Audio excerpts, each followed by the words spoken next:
नमस्कार, crime control में आपका स्वागत है। मैं हूं शिवानी।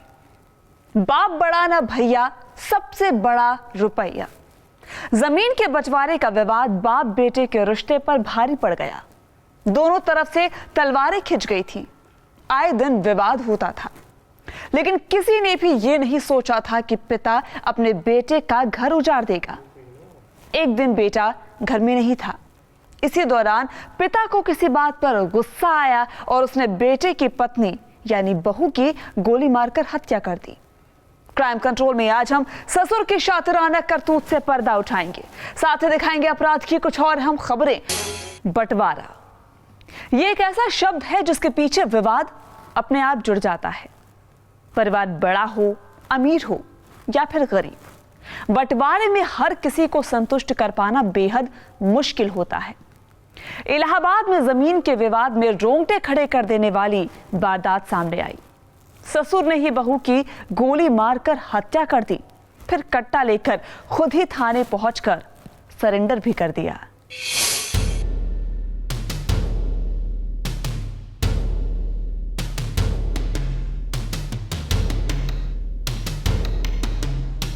तस्वीरों में दिख रही अधेड़ महिला और कट्टा लिए खड़ा एक बुजुर्ग। शायद माजरा समझ में आ गया होगा, अगर नहीं आया तो हम आपको बता देते हैं। इन दोनों के बीच ससुर और बहू का रिश्ता था, लेकिन बहू अब इस दुनिया में नहीं रही। बुजुर्ग ससुर ने ही उसे मौत के घाट उतार दिया और फिर खुद ही थाने पहुंचकर सरेंडर कर दिया। ससुर की करतूत से इलाके में सनसनी फैली हुई है। मृतक महिला के नाबालिग बच्चे मायूस हैं, हर कोई सख्ते में है। बेटे के मुताबिक मां गाय को चारा देने गई थी, तभी दादाजी ने उन्हें गोली मार दी।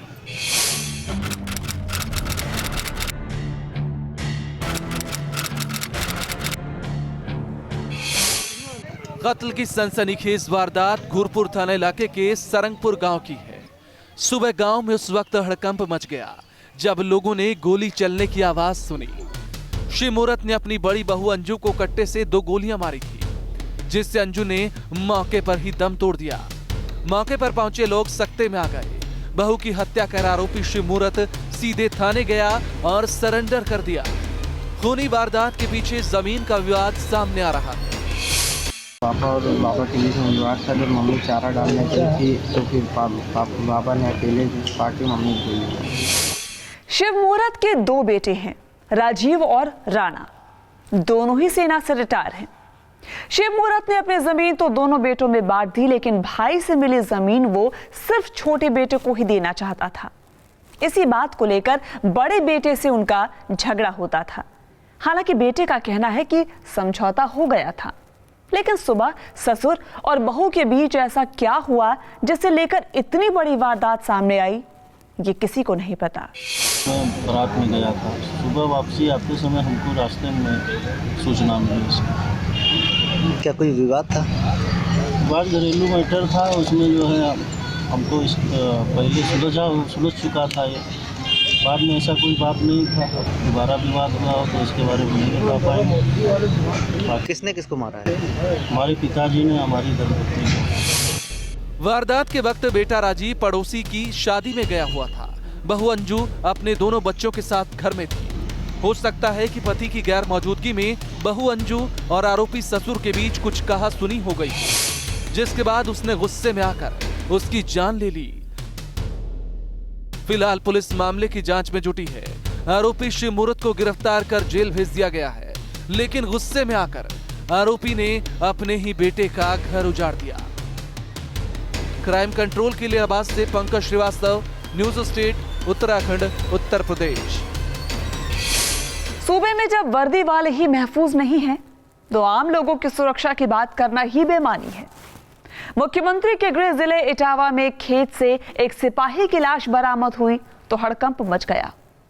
मृतक सिपाही की लखनऊ महोत्सव में वीआईपी सुरक्षा में ड्यूटी लगी थी, लेकिन वहां पहुंचने से पहले ही वो खौफनाक साजिश का शिकार बन गया।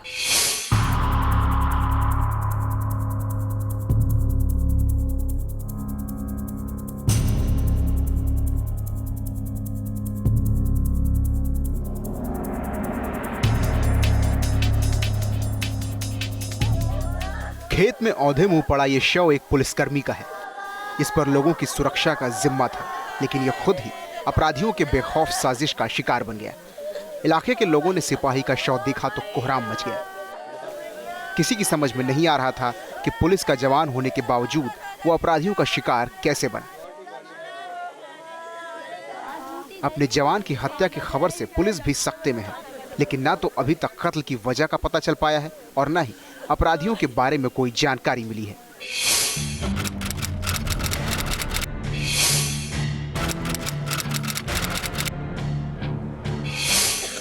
सिपाही सुधीर यादव मथुरा के बरसाना थाने में तैनात था। लखनऊ महोत्सव में उसकी ड्यूटी लगी थी, लेकिन वो वहां पहुंचता उससे पहले ही साजिश का शिकार हो गया।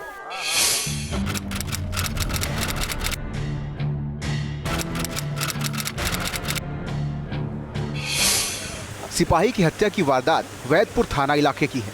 नगला सेमर गांव के लोगों ने सुबह आलू खेत में सिपाही सुधीर यादव की लाश पड़ी देखी। ग्रामीणों ने तुरंत पुलिस को खबर दी। शव को कब्जे में लेकर पुलिस जांच में जुट गई। डॉग स्क्वाड टीम भी मौके पर पहुंच गई, लेकिन अब तक वारदात से जुड़ी कोई जानकारी हाथ नहीं लगी है। मृतक सिपाही की बेटी के मुताबिक वारदात के एक दिन पहले शाम को 7 बजे के आसपास पिता का फोन आया था। उसके बाद उनसे किसी की कोई बात नहीं हुई। अगले दिन खेत में उनका शव पड़े होने की सूचना मिली। परिजनों के मुताबिक मृतक सिपाही सुधीर की किसी से कोई दुश्मनी नहीं थी। मथुरा से लखनऊ जाने के लिए निकले सिपाही अपने घर इटावा में रुके थे। शाम को घर से निकले, लेकिन सुबह उनकी लाश मिलने की खबर आई। पुलिस वारदात को लूट के लिए हत्या से जोड़कर देख रही है। मुझे सुबह पता चला, एक लड़का आया वहाँ से, वो कह रहा कि आपके पापा वहाँ पे डले। तो हम लोगों ने पूछा कि कहाँ है, कि वहाँ आलू के खेत में। फिर हम लोग गए तो देखा। पापा की किसी से कोई लड़ाई वड़ाई थी? नहीं, लड़ाई किसी से नहीं थी। क्या लगता है किस लिए मारा है पापा को? अब पता नहीं। घर वाले किसी पर भी हत्या की आशंका नहीं जता रहे। वारदात की कोई वजह भी साफ नहीं हो रही। ऐसे में पुलिस की टीम अंधेरे में ही तीर चला रही है। सुधीर कुमार यादव जनपद मथुरा में थाना बरसाना में तैनात थे और इनकी ड्यूटी लखनऊ महोत्सव में लगी हुई थी।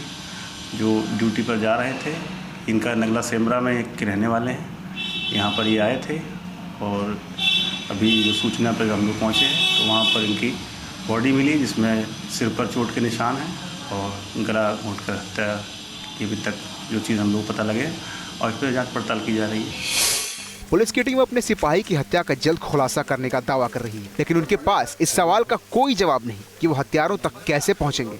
और जब अपराधी पुलिस को ही निशाना बना रहे हैं तो आम लोगों की सुरक्षा का क्या होगा।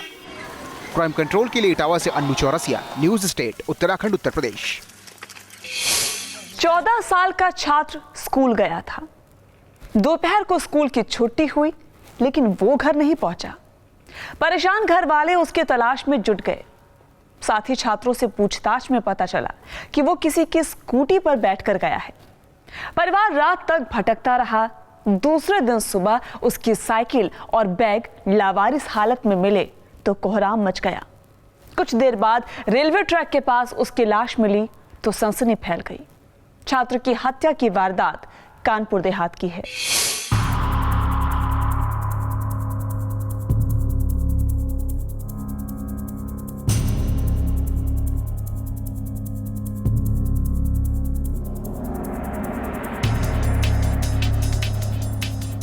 परेशान ना हो, बैठा परेशान ना हो।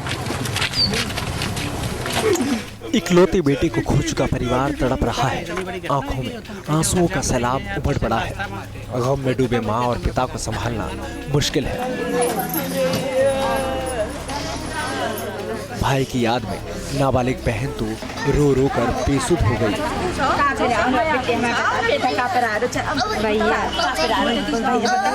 परिवार पर गम का ऐसा पहाड़ टूटा कि लोगों की सांत्वना भी कम पड़ रही है। आस पड़ोस के लोग भी गहरे सदमे में हैं। किसी की समझ में नहीं आ रहा कि आखिर नाबालिग बेटे से किसी की क्या दुश्मनी थी। 14 साल का बेटा साइकिल से स्कूल गया, लेकिन फिर वापस घर नहीं लौटा। स्कूल से लौटते वक्त वो किसी के साथ स्कूटी पर बैठकर गया और फिर दूसरे दिन रेलवे ट्रैक के पास उसकी लाश मिली तो कोहराम मच गया। सुबह स्कूल गया, 2:30 बजे उसकी कुछ छुट्टी होती है, 2-3 बच्चे साथ में आते हैं तो वो अपना अलग आता है। आगे आगे बच्चे थे, हमारा पीछे बच्चा था, कोई उसको मिला। मिलने के बाद जब हमने मतलब पता किया तो पता ये चला कि वो किसी स्कूटी के साथ में बैठ के चला गया। फिर अभी सुबह फ़ोन आया कि इस कैबिन पे साइकिल और स्कूटी खड़ी हुई, वो बस्ता मिला है।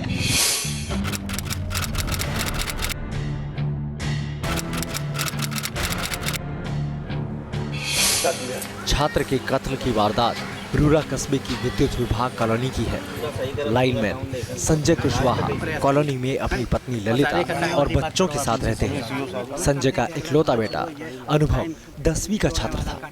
बीते 29 नवंबर को वो रोज की तरह साइकिल से स्कूल गया था, लेकिन स्कूल से वापस घर नहीं लौटा। अगले दिन रूरा से महज कुछ दूरी पर रामपुर गांव के पास रेलवे ट्रैक पर अनुभव का क्षत विक्षत शव मिला तो परिवार में कोहराम मच गया। इसका फोन लगाते रहे, सब फोन नहीं लगा। बाद में स्विच ऑफ कर लिया, गलत सलत नंबर देता रहा, गलत पहचाने बताता रहा। सारी जानकारी करने के बाद कुछ नहीं मिला। सुबह फोन आया। किसका नंबर आपने मिलाया था? कौन ले गया था? ये जो अवधेश है, मतलब वीरेंद्र है। कहाँ का रहने वाला, क्या करता है? कुछ नहीं करता है। हम तो 1-2 दफा इसने पैसे मांगे थे तो हमने कहा ठीक है देंगे, पैसे की व्यवस्था हुई नहीं, बस उसी में ये हमारे ऊपर भकुरा रहा। पिता संजय का कहना है कि लोगों से पूछताछ में पता चला कि पास ही रहने वाला वीरेंद्र यादव बच्चे को स्कूटी पर बैठा कर ले गया है। जब उसे फोन किया गया तो वो उन्हें गुमराह करता रहा, फिर मोबाइल स्विच ऑफ कर दिया। परेशान परिवार ने पुलिस से संपर्क किया, जिसके बाद आरोपी वीरेंद्र और बच्चे की तलाश तेज हुई। इसी बीच रेलवे ट्रैक से बच्चे का शव मिला तो हर किसी की आंखों में आंसू छलक आए। इकलौते बेटे की हत्या ने पीड़ित परिवार को तोड़ कर रख दिया है। बच्चे की लाश देखने के लिए लोग थाने पहुंचे, लेकिन पुलिस के रवैये ने लोगों को गुस्से से भर दिया। पुलिस ने परिजनों को बच्चे का चेहरा तक नहीं देखने दिया और लाश सीधे पोस्टमार्टम हाउस लेकर चली गई, जिससे गुस्से से लोगों ने सड़क जाम करने की कोशिश की।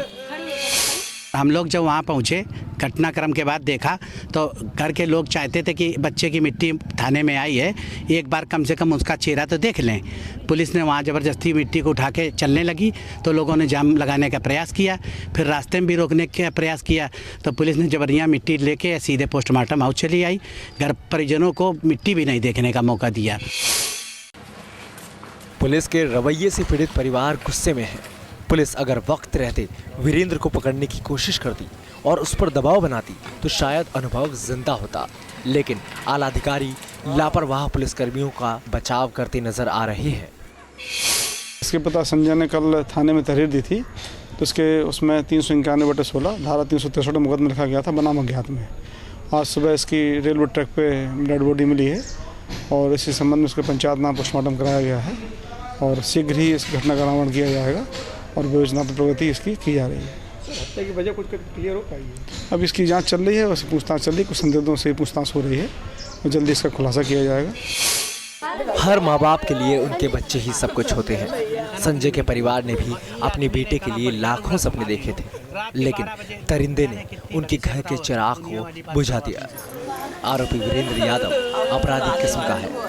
आरोप है कि कुछ दिन पहले उसने केबल ऑपरेटर की भी हत्या कर दी थी, लेकिन सियासी रसूख के चलते उस पर कोई कार्रवाई नहीं हुई। ऐसे में देखना ये है कि इस मामले में लापरवाह पुलिस उसके खिलाफ क्या कार्रवाई करती है।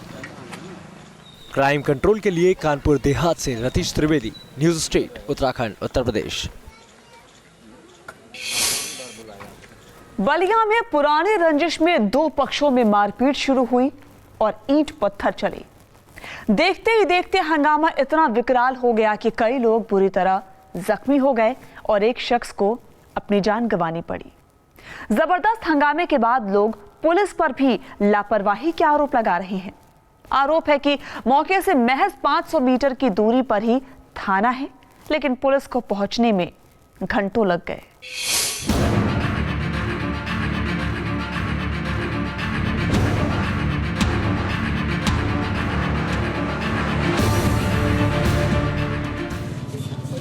सड़क पर जहां तहां पड़े ईंट और पत्थर हंगामे की गवाही दे रहे हैं।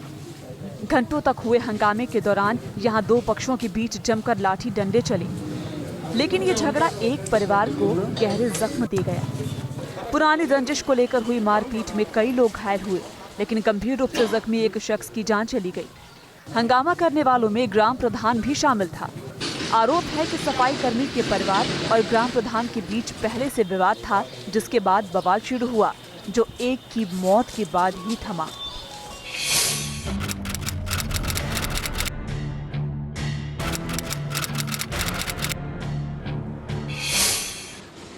खूनी तांडव की ये वारदात बांसडीह रोड थाना इलाके के टकरौली गांव की है।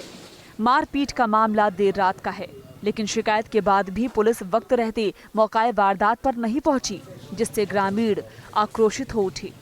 मारपीट में घायल शख्स रंजय की अस्पताल में इलाज के दौरान मौत हो गई। मृतक रंजय यादव सफाई कर्मी था। वो ग्राम प्रधान के ही परिवार से था, लेकिन दोनों परिवारों में पुरानी रंजिश चली आ रही थी।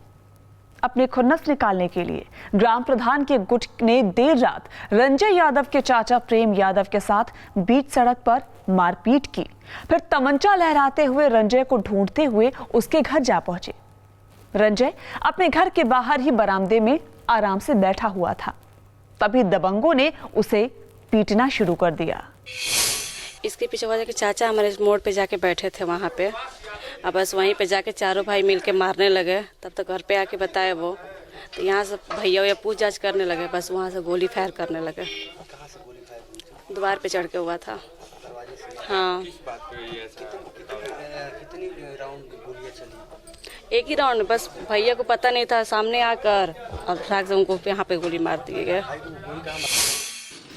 देर रात मौके पर पहुंची पुलिस जांच पड़ताल में जुट गई है। पुलिस के मुताबिक मामला पुरानी रंजिश का ही है। आरोपियों की जल्द गिरफ्तारी की जाएगी। ऐसा है, पुरानी रंजिश को लेकर के दोनों पक्षों में मारपीट की घटना रात्रि में हुई थी। दोनों पक्ष घायल अवस्था में आए थे थाने पे और दोनों पक्षों का मुकदमा लिखा गया थाने पे। उसी में से एक पक्ष में रंजय यादव जो था, जिसको यहाँ से रिफ़र हो गया था BHU संभवतः, वहाँ पर उसकी मृत्यु हो गई है। पुलिस का लचर रवैया अक्सर आपराधिक प्रवृत्ति के लोगों को बढ़ावा देता है। लोगों को कानून का खौफ नहीं रहता और वो जघन्य साजिश रचने में भी नहीं चूकते। लिहाजा जरूरत है कानून व्यवस्था को दुरुस्त कर अपराधियों के हौसले पस्त करने की। क्राइम कंट्रोल के लिए बलिया से संजय कुमार तिवारी के साथ bureau report, news state Uttarakhand Uttar Pradesh. Roorkee में नहर में बहता हुआ एक लावारिस बैग बरामद हुआ है। नहर के कर्मचारियों ने बैग की खबर पुलिस को दी। पुलिस ने बैग खोला तो हर कोई सन्न रह गया।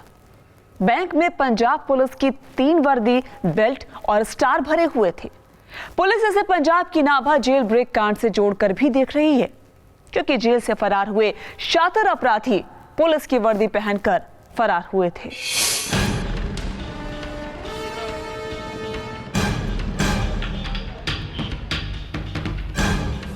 पंजाब पुलिस की वर्दी, बेल्ट और कई स्टार, ये तमाम चीजें पुलिस को गंग नहर से बरामद लावारिस बैग से मिली है।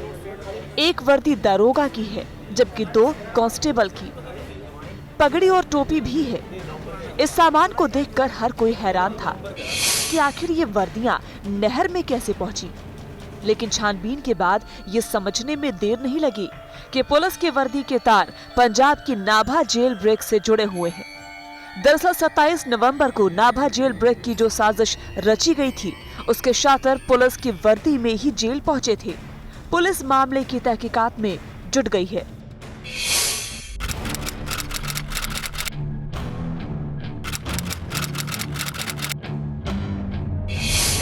आशंका जताई जा रही है कि नाभा जेल ब्रेक कर भागे खालिस्तानी आतंकी और बदमाश गंग नहर के पटरी मार्ग से भागे होंगे और पकड़े जाने के डर से पुलिस की वर्दी और नेम प्लेट बैग में भरकर नहर में फेंका होगा।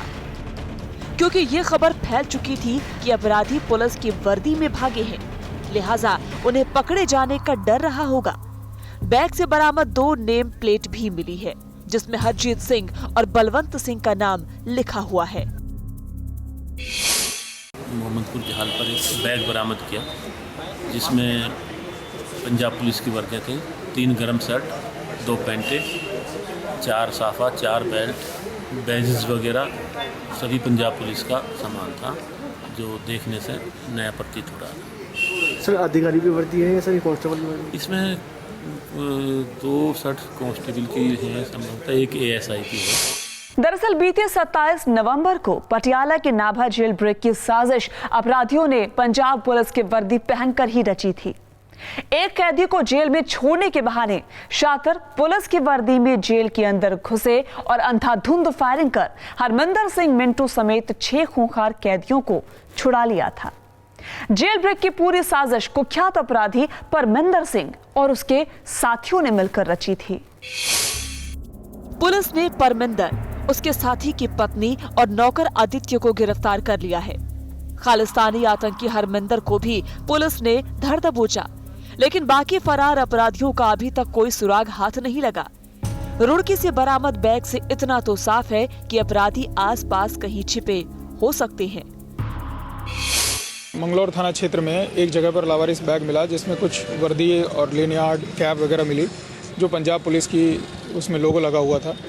तो ये जो अभी नाभा से कैदी फरार हुए हैं और उनको भागने में कुछ लोगों ने सहयोग किया है, ऐसा उम्मीद किया जा रहा है कि ये उन लोगों के हो सकते हैं। इस आधार पर SSP महोदय ने चारों तरफ जिले में चेकिंग का आदेश दिया था, जिससे कि ये चेकिंग शुरू हो गई है। SSP के आदेश के बाद पुलिस अधिकारियों ने शहर और देहात इलाके में चेकिंग शुरू की है, ताकि अपराधियों के बारे में कोई लीड मिल सके, लेकिन अभी तक कोई जानकारी हाथ नहीं लगी।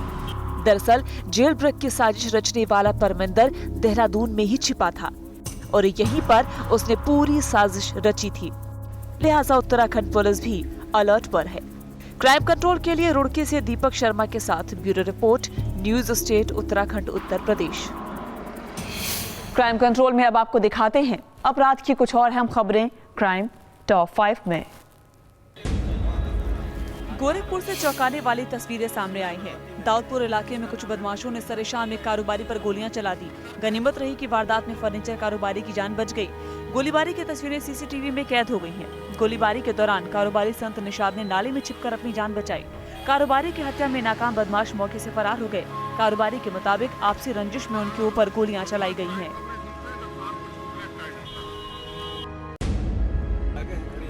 कोटद्वार में पुलिस ने शातिर ठग गैंग का पर्दाफाश किया है। पुलिस ने इंटर स्टेट गैंग के 6 सदस्यों को गिरफ्तार किया।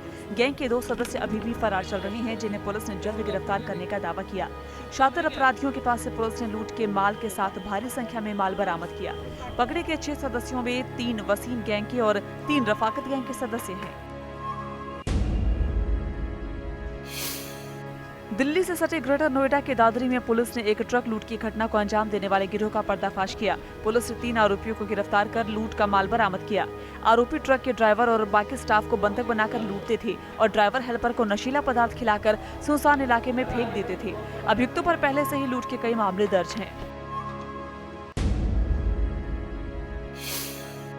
गाजियाबाद की लोनी थाना पुलिस ने वाहन चोर गैंग का खुलासा किया है। पकड़ में आए 6 शातिर वाहन चोर पिछले काफी वक्त से वाहन चोरी की वारदात को अंजाम दे रहे थे। इनकी निशानदेही पर 5 कार, 14 बाइक, 2 स्कूटी बरामद की गई।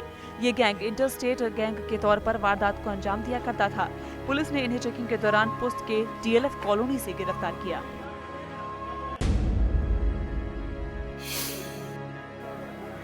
शामली पुलिस को एक बड़ी कामयाबी हासिल हुई है। शामली क्राइम ब्रांच व झिंझाना पुलिस ने भट्टा मालिक से 10 लाख रुपए की रंगदारी मांगने वाले एक आरोपी को गिरफ्तार किया। 15 नवंबर को आरोपी ने लपराना गांव में अपने सगी ताऊ के लड़के से रंगदारी मांगी थी। रंगदारी नहीं देने पर जान से मारने की धमकी भी दी थी। पुलिस ने रंगदारी के मामले में 5 आरोपियों के खिलाफ मुकदमा दर्ज कर लिया है। वहीं फरार आरोपियों की तलाश कर रही है। आपसी विवाद और पुरानी रंजिश अक्सर बड़े गुनाह की वजह बनती है। इलाहाबाद में ससुर ने बहू का कत्ल कर दिया, तो बलिया में पुरानी रंजिश में युवक को पीट कर मौत के घाट उतार दिया गया। लिहाजा गुस्से को हर वक्त काबू में करने की जरूरत है। क्राइम कंट्रोल के जरिए जुर्म से लड़ने के लिए हम आपको ऐसे ही जागरूक करते रहेंगे। आप सावधान रहिए, सुरक्षित रहिए। जय हिंद।